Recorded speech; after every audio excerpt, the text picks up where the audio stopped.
In this video, we're gonna see how to create a countdown timer inside of Premiere Pro. I have a blue colored background right here, but you can have anything as a background. The first thing you gotta do is go to your project panel, click on Item, and then click on Transparent Video. Drag this transparent video onto the timeline. Now go to the Effects panel and search for Time Code. Drag it onto the transparent video. You can expand the length of the transparent video and ultimately your countdown. For example, if you want the 20-second countdown, you can drag the layer all the way to the 20-second mark on the timeline. In the effect controls, you can resize your timer to make it a little bit bigger. You can increase or decrease the opacity as well of the black background and recenter the timer in the middle.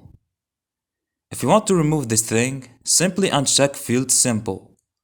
Change the timecode source to generate instead of media. And if you want to remove the hours and the frames numbers from the screen, go back to the effects panel and search for crop.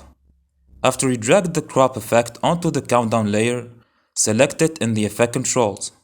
In the preview window, basically drag the blue lines in order to remove the said numbers. Just like this. And now, as you can see, the numbers are removed.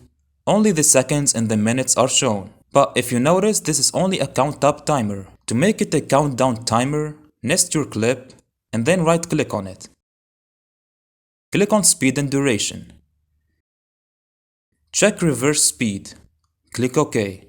And now you have a countdown timer made easily and quickly. If you found this video helpful, please leave a like on it and subscribe to the channel. Also, feel free to watch this next tutorial.